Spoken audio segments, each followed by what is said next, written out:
Quality, जब बाजार चलेगा ना तो सब शेयर दौड़ने वाले, पर हमें क्वालिटी में रहना। अगर क्वालिटी में कॉम्प्रोमाइज करके कोई भी चीज ले ली जो 52 वीक हाई लगा रही है, तो आज वो 52 वीक हाई लगा रही है, कल वो लाइफ टाइम लो लगाएगी। जैसे अच्छी कंपनियां दौड़ती है 100 से 1000 आने में उनको 2-3 साल ही चाहिए, वैसे दोस्तों तोड़ने वाली कंपनी को भी 100 से 10 रुपए आने में 2-3 साल ही चाहिए। कभी क्वालिटी में कॉम्प्रोमाइज नहीं करने का। आप क्वालिटी एनालिसिस सीखे हो, प्रॉपर वे में कंपनी एक आधी सिलेक्ट करो ना पूरे पोर्टफोलियो के लिए, राइट, और फिर उसके साथ लगे रहो फॉर लॉन्ग टाइम।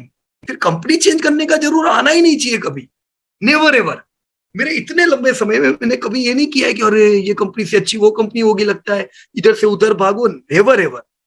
हाँ, ऐसा जरूर हुआ है कि कुछ सेक्टर पे हम बुलिश थे, राइट, कुछ टेक्नोलॉजिकल चेंज आया और हम वो सेक्टर से निकले। कंपनी बेची मतलब क्यों बेची? क्योंकि सेक्टर से निकलना था, राइट। जैसे मैंने बहुत बार उदाहरण दिया है कि न्यूज मीडिया, न्यूज़पेपर है ना, जो एक टाइम पे बढ़िया ग्रो हुआ करते थे। So newspaper, broadcasting channel, Sun TV जैसी, तो yes we used to hold this companies. पर जब वॉल्यूम इनके दोनों के बिगड़ रहे हैं, फिर हम क्यों रखे, राइट। तो आज मेरे को लगता है करीबन 3 साल हो गए ये दोनों में से एग्जिट हुए, कितना अच्छा फायदा हुआ। ये दोनों ही सेक्टर चले नहीं है, इनफैक्ट उल्टा ये तो नए 52 वीक लो पे है। क्यों? क्योंकि वॉल्यूम नहीं, राइट। सिमिलर अभी हमने मल्टीप्लेक्स सेक्टर भी देखा ना, ऐसा ही, राइट, जहां पे चैलेंजेस है ओटीटी प्लेटफॉर्म के। 2 कंपनियां एक हो गई, आइनॉक्स और पीवीआर मिल के, तो पीवीआर में तो हम आईपीओ के जमाने के, राइट। पर यस, इमोशनल नहीं है, अभी भी मेरे को पसंद है, very good company PVR, but their industry is not good. What can we do? If their industry is not good, if people will not go to multiplex, then what will happen? My wonderful company will not be able to increase its sales. तो नहीं करने का ना, दूसरे आपको opportunity मिल रही है। जब हम पैसा लगाते थे डिपार्टमेंट स्टोर पैदा ही नहीं हुआ था, अपॉर्चुनिटी मिली, राइट। तो नई नई अपॉर्चुनिटी मिलेगी। कुछ पुरानी अपॉर्चुनिटी में जब आपको लगता है वॉल्यूम ना बढ़े, तब बेचो। बेचने का दोस्तों एक ही कारण होना चाहिए कि आपके धंधे ना बढ़े, ऐसा आपको लगे, राइट। बाकी क्वालिटी देख के लिया है तो आपको कभी क्वालिटी की वजह से बेचना नहीं पड़ेगा, राइट। हाँ, नई कंपनियों में होगा, मैंने पहले बताया ना, क्योंकि नई नई जो कंपनी है उसमें क्वालिटी, खाली 2 प्रकार की क्वालिटी होती है दोस्तों, एक क्वांटिटेटिव क्वालिटी, एक क्वालिटेटिव क्वालिटी। तो क्वांटिटी तो आपको नंबर से पता चलती है, तो ये नई नई कंपनी में जहां पे इन्वेस्ट कर रहे हो, नंबर आपको बोलते हैं this is good, you are buy, right. पर क्वालिटेटिव एनालिसिस नहीं पता चलेगा मैनेजमेंट कैसा है, वो आपको समय के साथ पता चलेगा, राइट। तो वहां पे हो सकता है प्रॉब्लम हो, इट्स ऑल राइट, इसीलिए तो हम कम वेटेज रखते हैं, बराबर ना, धीमे धीमे बढ़ाओ वेटेज वहां पे, all right. So growth, growth के साथ क्वालिटी वाली कंपनियों में पैसा डालने का, और फिर अपना पोर्टफोलियो क्रिएट करने, बहुत बड़ा वेटेज नहीं करने का कि नहीं मेरे को तो बहुत कॉन्फिडेंस है, ये कंपनी तो ऐसी है, ये कंपनी तो वैसी है, मैंने इतनी कंपनियों की कहानियां सुनी हुई थी, अगर वो कहानियों के बेस पे मैं वेटेज करता तो आज मैं तबाह हो गया हूं। कभी कहानियां नहीं सुनने की, हमेशा इमोशन बाजू में रख के वेटेज देने का कंपनी। वेटेज देते समय ध्यान रखो कि आपका सेक्टर क्या ग्रोइंग है, थम्स अप दे दो। आपकी कंपनी क्या ऐसी है जो लीडर है, थम्स अप। अगर लीडर नहीं है तो थोड़ा कम वेटेज डालो। अगर आपकी कंपनी क्वालिटी है, थम्स अप। क्वालिटी में कॉम्प्रोमाइज करना पड़ता है, कम वेटेज डालो, राइट। वेटेज ये सब चीजों को ध्यान में रख के करने का। पीआई हमारे पास ऑलमोस्ट 2008-7 से 100x, पर वेटेज उसमें ऐसा नहीं कभी भी ओवर कॉन्फिडेंस में आके 5-10% कर देंगे, नो, वो लीडर नहीं है, पता रहना चाहिए। यूपीएल इज लीडर, पर यूपीएल ले नहीं सकते, हाई डेप बर्डन, तो पीआई ले रहे, पर पीआई में फिर हम लिमिटेड ही डालेंगे ना, राइट। फिर दुखी नहीं होने का, अरे ये हुआ वो हुआ, बराबर है। Over the period of time आपकी 1-2 नहीं, बिलीव मी, हम ऐसे ही मिलते जाएंगे। अभी तो मैं एक्टिव हूं पढ़ाई में, पढ़ाने में, जब तक एक्टिव रहेंगे पढ़ाने में, राइट, मिलते तो रहेंगे रेगुलरली। जब आने वाले 5-10 ईयर्स बाद हम मिले दोस्तों, 5 to 10 ईयर्स में इतना जरूर होगा कि आपकी कम से कम 10 कंपनी, कम से कम 10 कंपनी 5 to 10 टाइम हुई होगी। अगर आपने 10 ईयर्स प्लस दे दिए, 10 ईयर प्लस, आपकी 20-25 कंपनियां 5-10 टाइम्स को पार कर चुकी होगी, 1-2 कंपनियां 25-30 टाइम्स बढ़ी हुई होगी, ये होगा। तो इसको कौन रोकेगा? एक ही व्यक्ति रोक सकता है, मैं खुद। चलो ना प्लेज पे रख देते हैं, फिर ऑप्शंस खेलते हैं। नो सट्टेबाजी, नो स्पेकुलेशन। आई होप आप सब लोग प्रॉपर वे में अपने पोर्टफोलियो को बना पाओगे दोस्तों, राइट। और हम लोग भी आपको अपडेट तो देते रहते हैं अलग अलग इंडस्ट्री के, कंपनियों के लेटेस्ट रिजल्ट के, उनको भी ध्यान में रखो। देखो यहाँ पे कुछ एग्जांपल दिए हुए, जैसे लास्ट टाइम ये प्रज्ञेश भाई ने अपना पोर्टफोलियो क्रिएट करने का प्रयत्न किया था। So it's all right. अभी आप शुरुआत में ऐसे बनाओ, आपको किधर किधर लगता है वॉल्यूम बढ़ेंगे, इंडस्ट्री इंडस्ट्री के नाम डालो ना, जो जो इंडस्ट्री लगती है ग्रोथ करे, नाम आना चाहिए। आपको पता रहना चाहिए कितना ग्रोथ करेगी, कितना ग्रोथ करेगी। जैसे बजाज ऑटो को 3 व्हीलर में गिनो, राइट, आइसर मोटर को 2 व्हीलर में गिनो। आपको पता रहना चाहिए 3 व्हीलर का ग्रोथ कितना होगा, 2 व्हीलर का ग्रोथ कितना होगा, डिफेंस का ग्रोथ कितना होगा, एसी कितने बिकेंगे, एयरलाइन का ग्रोथ कितना होगा, एल्यूमिनियम का ग्रोथ कितना होगा। ग्रोथ, कोई भी इंडस्ट्री का नाम पड़े, अंदाजा आना चाहिए कि यार ये इतने टका से बढ़ेगी। अंदाजा करना शुरू करो, धीमे धीमे ही आपका अंदाजा प्रॉपर होगा। बराबर है? कैसे पता चलेगा आपको?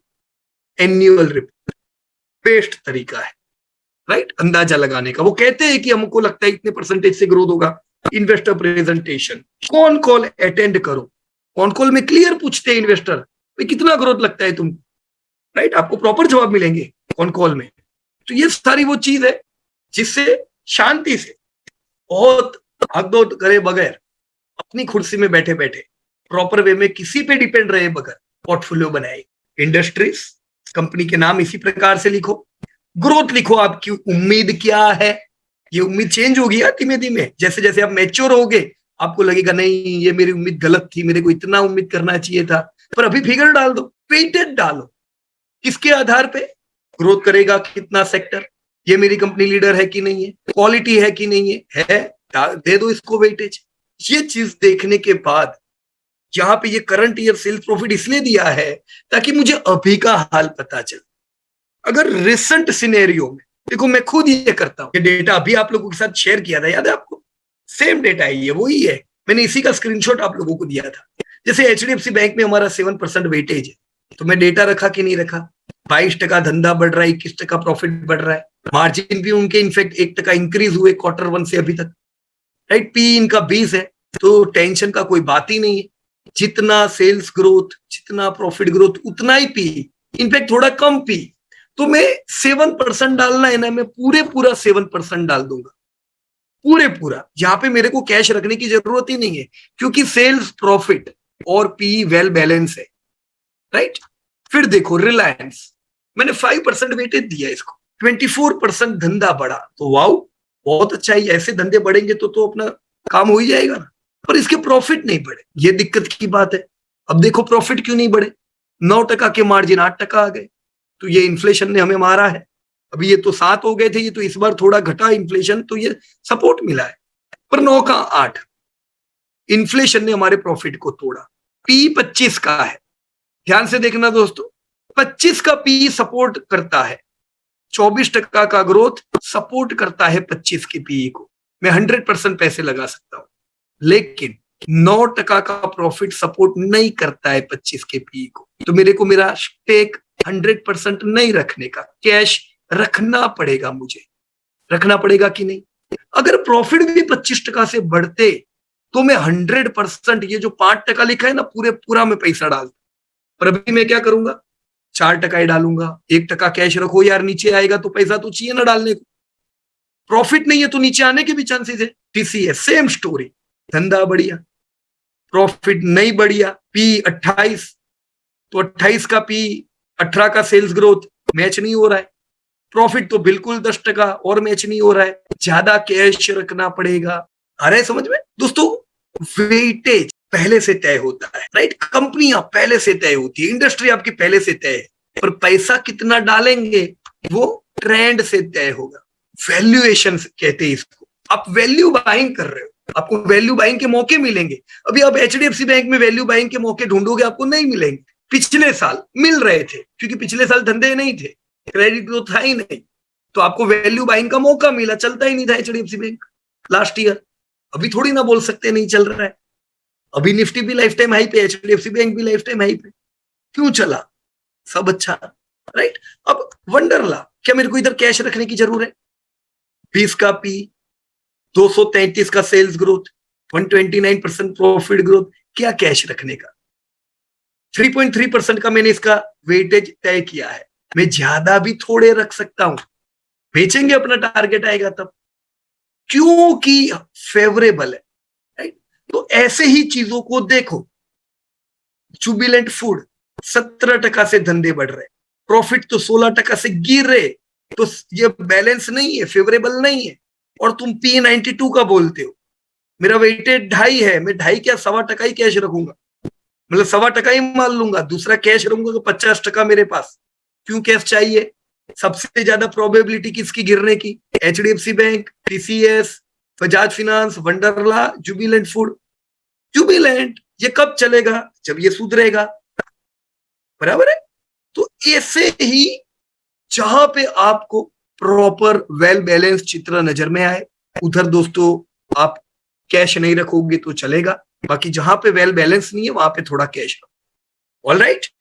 सो ये सब कब तक करना है दोस्तों? ये सब तब तक करना है जब तक आप पोर्टफोलियो बिल्ड कर।